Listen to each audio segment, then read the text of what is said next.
Welcome to the Money Tips No One Told You podcast. I'm Heather with First Pioneers Federal Credit Union, and I'll be your host. At First Pioneers, we're dedicated to caring for our members' financial needs with heart, and that means providing more than just financial services. It's about empowering you to take control of your financial destiny through knowledge and understanding. This podcast is all about guiding our listeners toward a brighter financial future. So get ready to embark on a journey towards financial well-being, because at First Pioneers, we believe that when our members are financially successful, we all succeed. Stay tuned for a wealth of knowledge and inspiration. You guys, we have a big one today. We're diving into some real life examples of current scams. Y'all, scammers are getting more and more sophisticated, don't you find? There are times when I see these scams and I think, how did they come up with that? And that was pretty good, you know? But it's just crucial that we all stay informed as much as we can, about what their latest tactics are. And scammers, they use various channels. They use all the channels to get to you. Phone calls, emails, text messages, social media. How many of us are on social media, right? And then they will pose as, an entity that we trust, our bank, our credit union, government agencies, even our loved ones in distress. I actually had that happen to my mother-in-law one time, that someone called and claimed that her grandson, my nephew, was in trouble. And she knew where he was and knew he was fine, so she was fine, and she was very savvy with it and did not fall for it. But I feel like it leaves you angry, maybe from the frustration, but I also feel like I'm just still amazed sometimes that people are willing to go to these lengths to just take something from someone else. So it's really essential that we be aware of these tactics and that we know kind of what these people are doing and some of the tactics that they will use, so that hopefully it will help us to protect ourselves a little more effectively. Okay, so let's get started. Okay. Well, actually, first, I want to make sure that I say these are just some of the examples of the scams that we see daily, often. And you may see kind of different variations of some of these. So just keep that in mind. Sometimes you may need to pay attention to kind of the tactic that they're using and the way they're going about it, more than focusing on the government agency that they mentioned or something like that. What I'm really wanting you to see and pay attention to is kind of how they went about this. Okay. So let's jump in. So the first one I want to talk about involves the fake bank fraud alert. And what will happen in this scam is you may receive a text. Sometimes it'll be a phone call, but it's usually a text.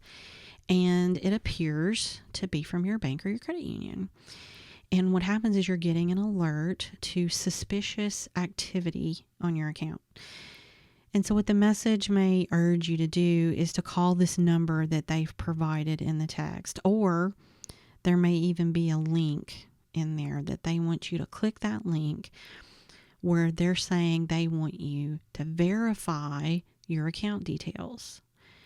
Well, here's where the problem comes in. When you click that link or you call the number, it's not your actual bank or credit union. It's a phone that they've set up, or maybe a website that the scammers have set up.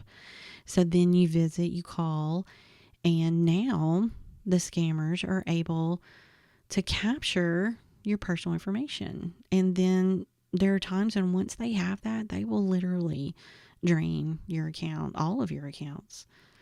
So what's your protection from something like that? If you receive a message like this, even the phone call, you want to always contact your bank directly. And you want to do that from an official number, maybe off your bank statement is a great place to get that, or go to their official website and get that number, because a bank, your credit union, we are not going to ask you for that kind of information over the phone. So if you're being asked for that kind of thing, that's just an automatic red flag. So if you're getting those kinds of things, you want to say, you know what, let me verify this. Just hang up and call a number that you know you trust and ask them, hey, is this really going on? And then if there is a problem, you can take care of it that way. You just never want to give out your personal information like that over the phone or through a text. Now, another one I've seen is people wanting payment for something, say work that they want to do. And look, I'm not trying to pick on any industry here, okay? I'm just using an example. I've seen it happen after storms and stuff like that. Maybe roofers that aren't really on the up and up, tree removal people, folks come and want to do landscaping, all that. Look, again, not picking on these people, have lots of friends in those industries. Many of them are legit. That is not what I'm talking about. I'm saying someone that handles it this way, okay? So they may do something like, well, look, your payment's not going through. You know, I'm looking at it, it's not going through to my account. And they start to get you flustered. Or they start getting frustrated. And some of them will even go so far as they will basically start to make threats. You know, they start to get ugly. Or they go the really sweet side and they go, look, I tell you what, just give me your login information and I'm just going to take care of it. I'm just going to do the transfer and make sure that everybody's okay.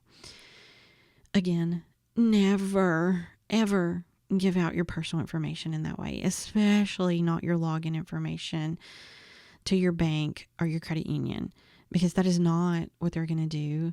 And they are just trying to get you, like I said, flustered or, you know, just take advantage of you to the point that you're thinking, okay, well, the only way I can fix this, because, you know, they're now threatening me, is, well, then fine, just take the login information. Never a good idea.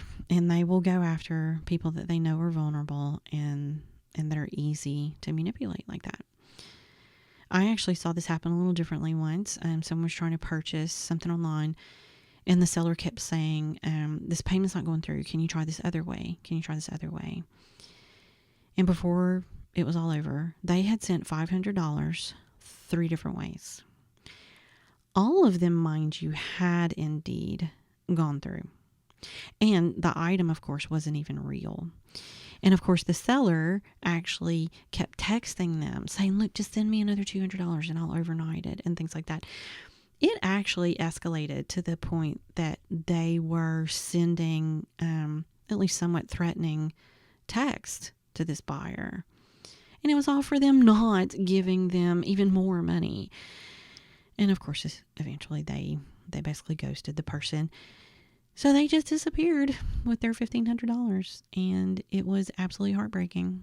And that's one of those scenarios that often there are certain dollar amounts that if it doesn't go up to a certain dollar amount, the police can't even necessarily do anything. There's no way to track them. There's no way to trace them.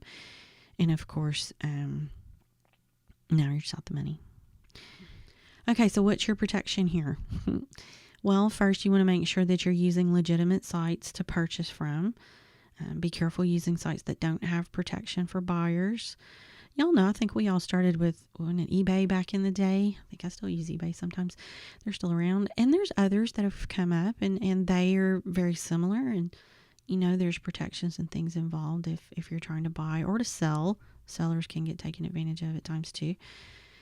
You just always want to be careful and make sure that a site that you're using is legitimate. Know their policies, know their return policies and things like that before you make the purchase.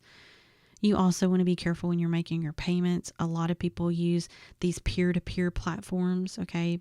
Cash App, Venmo, Zelle, all of those. Here's the thing. If it's person to person, so, you know, I'm paying my friend for dinner or whatever it happens to be, there is no recourse for the buyer. You know how when you go to do that, those of y'all that have used these, right before you send the money, and a little screen comes up and it asks you again, are you sure this is who you're sending the money to? Because once you send it, it's sent. If you pick the wrong person, unless they're just kind enough to send it back, the money's just gone. Okay. Now, some of those platforms, and again, we've talked about this on another episode as well. Some of those platforms actually have business accounts. Those are a little different. If you're paying a business, those are much safer. Again, be aware of policies, be aware of who you're dealing business with, and how you're sending that money. It's important for you to have that knowledge.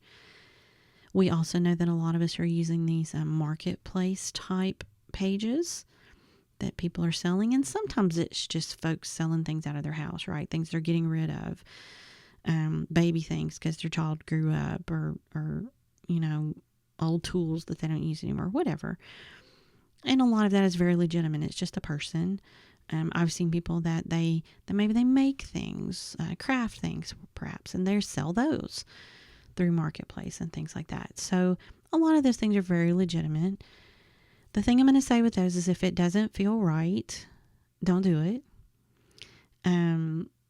Be aware of how you're doing the transaction. Make sure it's fair for both of y'all. Maybe keep records of your conversations and whatnot. That might be helpful. And the other thing is I'm going to say with those especially, make sure you're keeping yourself safe. If you're meeting someone to make that purchase off of a marketplace type situation, do it in a public place. Okay. And a lot of police stations, I know a lot of our local police stations, they offer the options to do the transaction in their parking lot. It's a little safer. Somebody's watching. Just please keep yourself safe. And like I said, if it doesn't feel right, just walk away. It's not worth it. Okay, so moving on. Okay, so next, this one actually I think has been around for a while, or I feel like it has, because I feel like I've seen it a lot. And that's the IRS impersonation scam. Have any of you guys gotten that one? I think I've gotten that one at least once. And here are the scammers. They call you or they email you and they claim they're from the IRS and they tell you that you owe back taxes. And they'll often threaten with, legal action, or they're going to arrest you, or they're going to seize all your assets if you don't pay immediately, because they're trying to scare you into doing what they're asking you to do. But they'll want you to pay with something like a prepaid debit card or a gift card or a wire transfer. And when you think about what those are, think about those really can't be traced often, all right? They're asking you to buy this gift card and then you're just going to send it to them and now the money, poof, has gone. And remember, the IRS is not going to call you demanding immediate payment like that. That's not how they operate. Most likely, if you really do owe money, you're going to get a letter, a bill in the mail. That's how they're going to start. And they're certainly not going to call and start threatening you. That's not how that works. And again, they're certainly not going to ask for payment with those methods. So those are just kind of red flags all around. So if you receive calls like this, the best thing for you to do is, just hang up. Just hang up. And then you want to report it. It's called the Treasury Inspector General for Tax Administration. That's really long. I know. I'm going to put this in the show notes. Okay. So that if you guys want to look for it, or if you want to keep it, you can find it. And that would be the same really for anybody that's impersonating a government entity or a trusted entity. You don't have to trust that. You can hang up and go through official channels and see what's really going on, if there is anything going on. Okay, so next let's discuss the tech support scam. And often what will happen with that is you'll receive a little pop-up message on your computer, when you're online, and all of a sudden this little window comes up and it says, we've detected a virus on your computer. Generally, that's not true. They will also maybe call you and they may claim to be from Microsoft or Apple or, some other tech company like that. And they'll say that, you have a virus on your computer and obviously they're going to help you get rid of it. And I actually used to get these quite a lot. I don't know why I got these so frequently. And after a while, I kind of got tickled because they would call me and tell me that they were from Microsoft and that they were detecting a virus on my Windows operating system on my computer.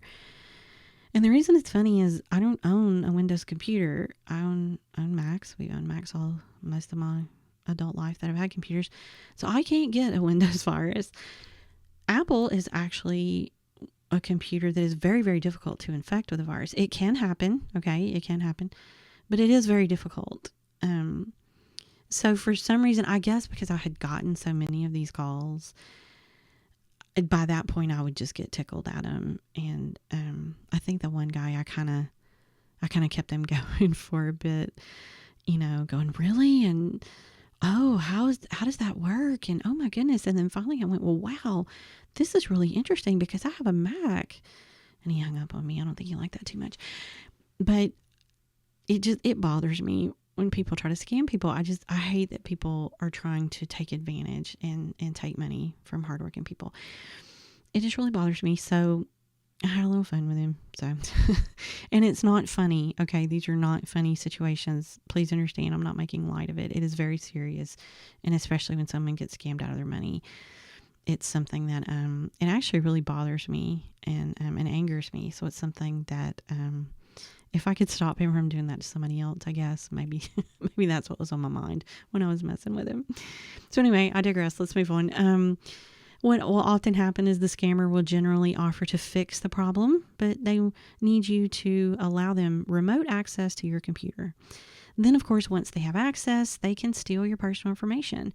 And they may even be able to install some kind of malware or something like that, where they're able to continue to access your computer. So it's just kind of all around bad news and not something that you want to allow them to do. Because the truth is, a legitimate tech company, they're not going to contact you this way. They probably really don't even know that. So they're not going to do that. And generally, if there is an issue with a computer, you're the one that knows that, not them. And you're going to go to somebody else for help, right? So if you encounter this scam, if it's a pop-up window, just close it.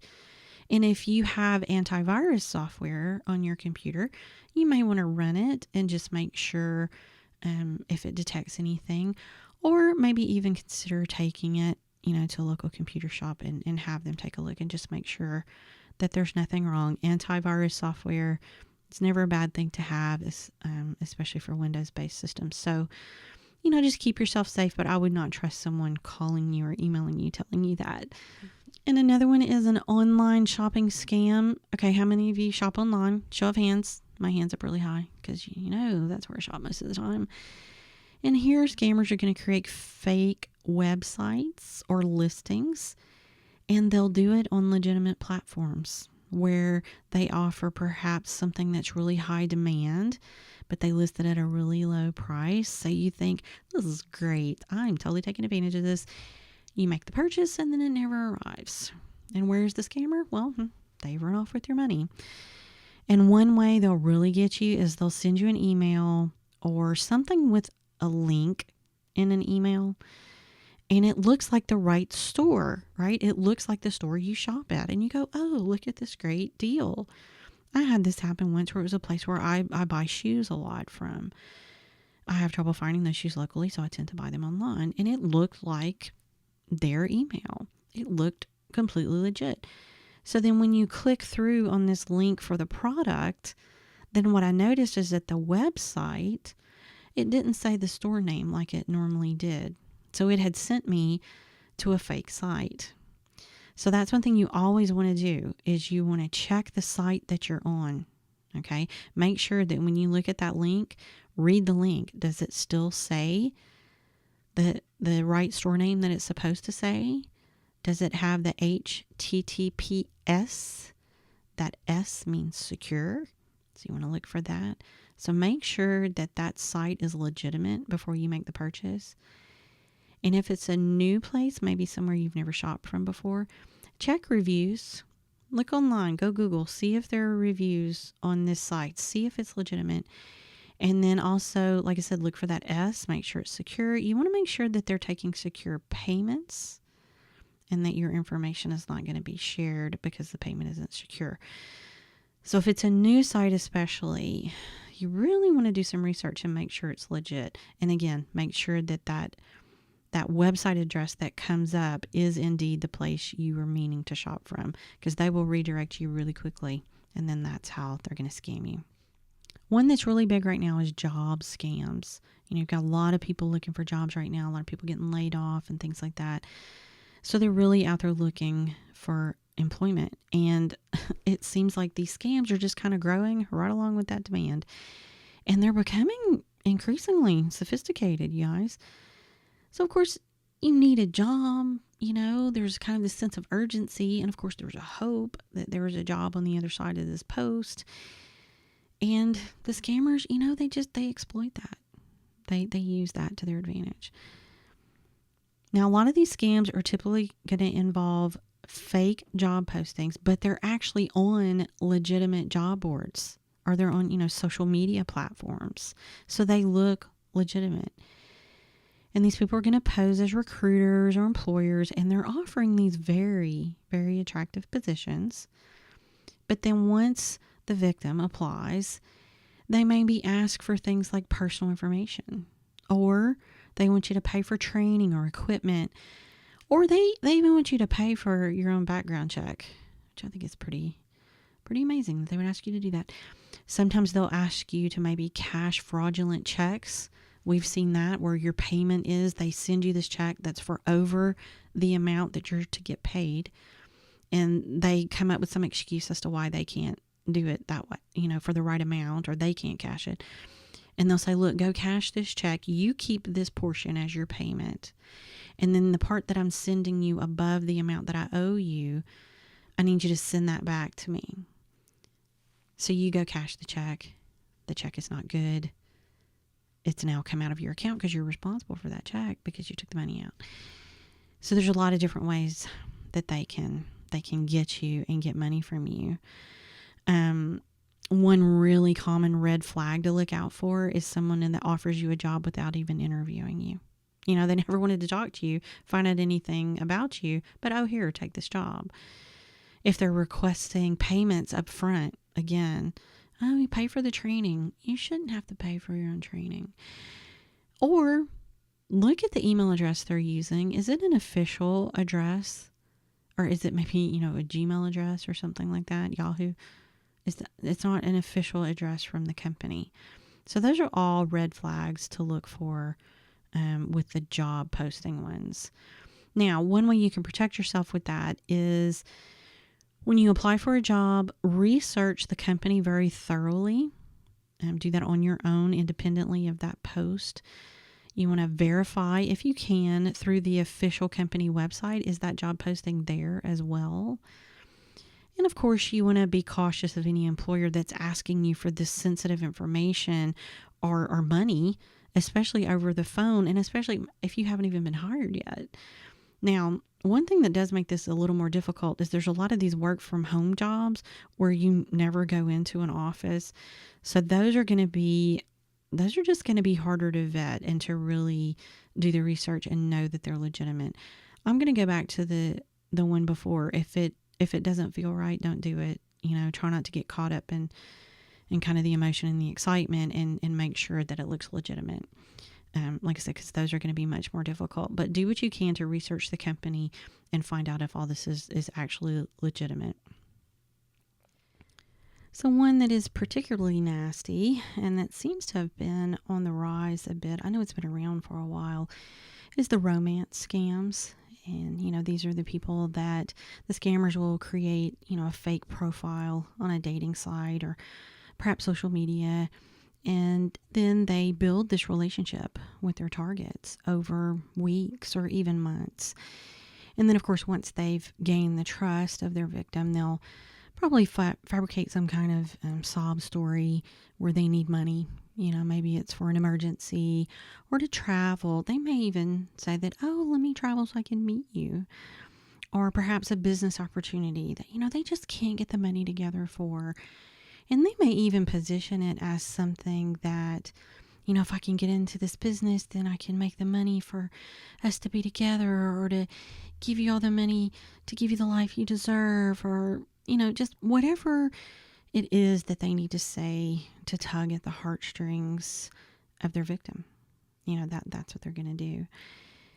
And they'll often ask for the money through, a wire transfer or gift cards or something like that. Again, these are things that, they aren't really traceable. And of course, that's always a big red flag.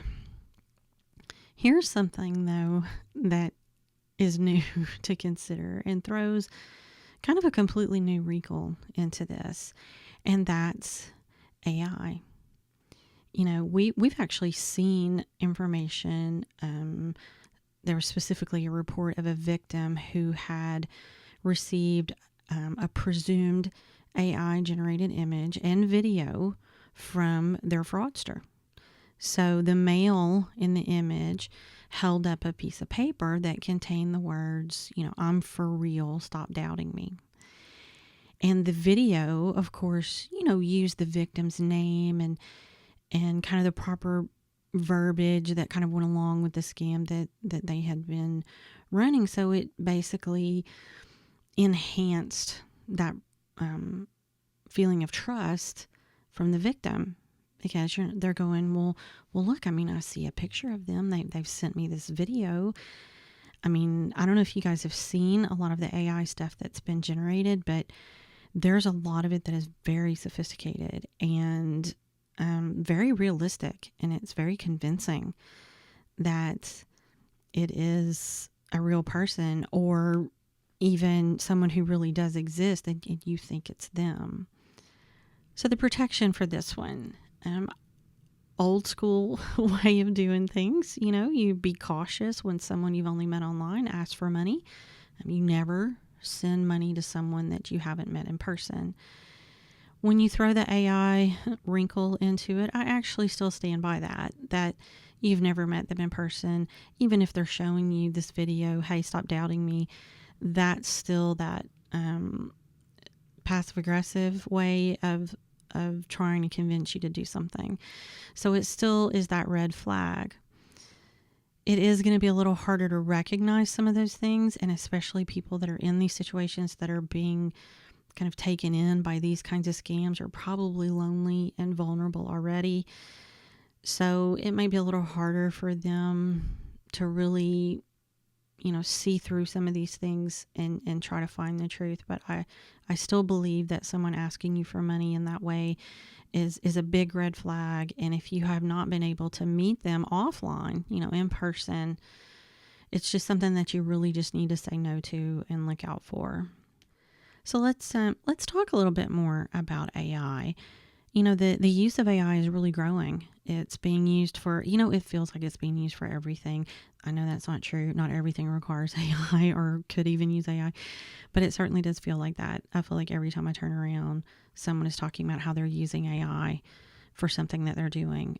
Many people use it in a positive way. They use it as a tool to help them in their personal lives, in their job, at their business. So that's a great use of it. This is a personal thing as a creative. It made me nervous when it first came on the scene. It kind of still does, because I'll see people use AI for creative purposes that then takes away livelihood or a job from a creative person. So of course I don't love that part of it, but it seems like a lot of other things that we've talked about, you've got a good side of things, and then you have that, that negative, nefarious side of things, and people using it for something negative. And we are already seeing that. We've seen reports of fraudsters that used AI generated videos and images to commit identity fraud, identity theft as well. In one particular instance, the fraudsters were doing an online application. They got to a point where a video verification was required, and they used an AI generated video to pass through that verification process. Then, of course, they went to the financial institution in person, submitted an ID, and were able to complete a credit card application and proceeded to make purchases on their credit card.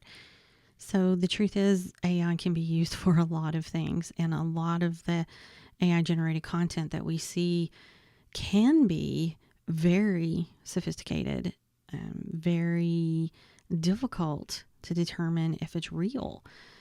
people's voices are captured, people's images are captured, and then those things are used to create a video that a lot of us average Joes wouldn't even realize that that was not the real person.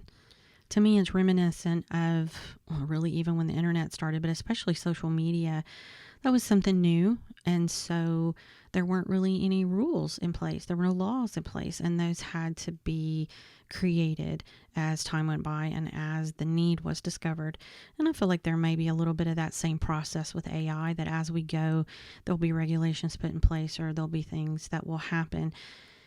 But again, it's going to be up to us as consumers to keep ourselves educated and know what's happening, try to keep up with new trends and what's going on, so that we are aware of what's happening, because knowledge is power, and knowledge is the way that we can hopefully combat the things that could happen with the use of AI.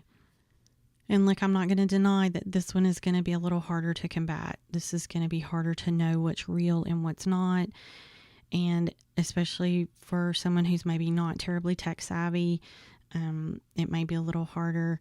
But again, keeping ourselves educated, knowing what's going on, being aware of how things are progressing and what's out there, those are all going to be helpful things. And of course, we help each other by sharing that knowledge and helping other folks that maybe have a little harder time with those things. And I'm going to talk about this again in just a second, but it will become increasingly important for us all to regularly check our credit report, our bank statements, and our credit card statements in particular. That way, if there are any issues that arise, we can catch them early, we can get them reported, and we can get them moving forward to get them taken care of. This is a really sad part about a lot of this. These are just a few of the examples of scams that are out there. And I swear, I think there's a new one that pops up almost every day. It's just a constant thing that there's a new scam around. The truth is, the best defense you have is to just stay informed, and you have to be skeptical of unsolicited requests for money or for personal information. And of course, you want to verify any of that suspicious communication independently. You want to go to a legitimate channel, a legitimate source, and make sure that what they're asking you for is actually legitimate. And don't be afraid to just hang up, and then verify that info. They're going to try to get you flustered. They may threaten you. They may be downright ugly, because they're trying to push your buttons. They're trying to get you to a point where you just say, you know what, fine, here's the money. But here's the reality. You have the right to say no. You have the right to protect yourself. You have the right to say, you know what, no, I'm not going to do this. And I don't want to call it a sad truth, because I don't want this to be a sad thing that people are trusting in giving and have a desire to help. But many of us are trusting and giving and have a desire to help. And we just don't think that way. We would never think to do that.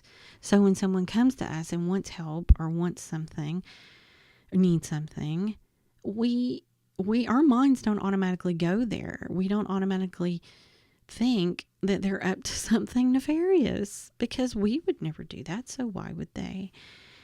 And the truly unfortunate part of this is that the people that are preyed on are often the most vulnerable and the most trusting in our society. But the reality is, it's up to us to protect ourselves and to stay vigilant, so that we can protect ourselves against these kind of situations. I'm going to stop for just a minute, and I want to give you our bonus for today. It's actually kind of a few little things that I find we tend to be lax about, but they're actually things that can really help protect us. The first one is, make sure you're using strong, unique passwords for your accounts. Please don't use the same password for everything. Have different passwords, especially, for your financial accounts and things like that. Because basically, if there's one breach If they successfully breach once and get your password, now they know them all. And they can just access multiple accounts. So that's why they say use different ones. And it really is a good idea to use strong ones and unique ones because they're harder to guess. You may want to consider using something like a password manager. There's a few of those out there. And not only can they store your password, they can actually help you generate passwords. So it's not, your pet's name and the day you got married. It's because how many of you are using your anniversary date, your kid's birthday, all those things? People figure that stuff out. All they got to do is go on their social media and they see it, and then they go, let me start guessing some of those and see if that's your password. So these unique passwords that are created are very, very, very difficult for someone to discover and use it to hack your stuff. So I know sometimes it's kind of a pain because then you can't remember it and you've got to go look it up and all those things, but it really will keep you safer. Next is you want to monitor your accounts regularly, the bank account, credit card statements especially. Look, check those. Make sure there's no unauthorized transactions. Make sure everything looks okay. And also, many financial institutions, us included, will offer fraud alerts. So you can sign up for those. And what will happen is if anything odd is happening on your account, you're going to receive a notification of suspicious activity. So it's really helpful. They may ask you, hey, did you make this purchase? And of course, if you do spot anything unusual or off on one of those accounts, statements that you've checked, go ahead and get in touch with your credit union, your bank, your credit card company, and go ahead and get that reported immediately so that you can get it taken care of. Another one is you want to keep your software and your devices up to date. I know that might sound a little odd, but it does help. You want to make sure your computer, your smartphone, any other devices that you're using, that they have the latest security updates, the latest antivirus software. Often a scammer can exploit those vulnerabilities. That's why some of those softwares get updated, because there was some vulnerability that they spotted, and so they fixed it and updated it. So you want to keep those downloaded, keep them up to date so that folks can't get into all your systems, your computers and your phones and whatnot. Lastly, you want to educate yourself and others. So you want to stay informed about the latest scams. You want to follow the news. There are other resources that offer this kind of information, like this podcast, or even places like the Federal Trade Commission, the Better Business Bureau. These are places that are reputable and that they're going to share good information. So keep an eye on those places. And in that same vein, when you have this knowledge, share it with your friends and your family, especially people in your life that maybe that they're especially vulnerable. Maybe you have some seniors in your life. Maybe you have some people that that they're lonely. Maybe you just know that they're just that overly trusting person. Look at the teens in your life. Okay, you've got teenagers that are starting to reach adulthood, or maybe they're just a lot of kids these days. They're purchasing their own things online. They're doing a lot of things that when we were kids we wouldn't have done that. So they're more vulnerable to being taken advantage of. So just make sure that you're look out for those people. Share this information with those people. Help them out. Remember things like, if it's too good to be true, it probably is. Check it out. Make sure it's legitimate. Make sure it's worth it before you invest money in it or give money to it.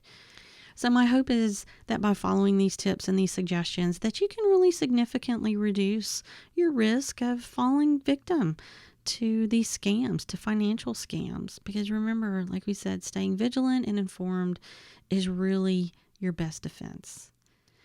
Now, of course, if you have questions about the legitimacy of something, please ask. We'll do what we can here at the credit union to help you out. Research those legitimate organizations we were just talking about. I'm sure you could look at those and do some research, perhaps even contact them. I bet there's instances where even local police could help you out if you needed it. So until next time, you guys, stay safe out there. That wraps up another episode of Money Tips No One Told You. We hope you enjoyed the insights and tips shared today. If you have any questions, thoughts, or topics you'd like us to cover in future episodes, feel free to reach out. If you found value in today's episode, don't forget to subscribe, rate, and leave a review. Your feedback helps us tailor future content to better serve you. There are several ways you can find us if you need further information or need to speak with a financial counselor. Visit us in person in Lafayette or New Iberia, Louisiana, or at firstpioneers.com to find out how to become a member of our family and find other financial information. Also, be sure and check out the show notes for important links and important information. Your financial journey is important to us, and we're here to support you every step of the way. We hope you have a great day, and we'll see you next time.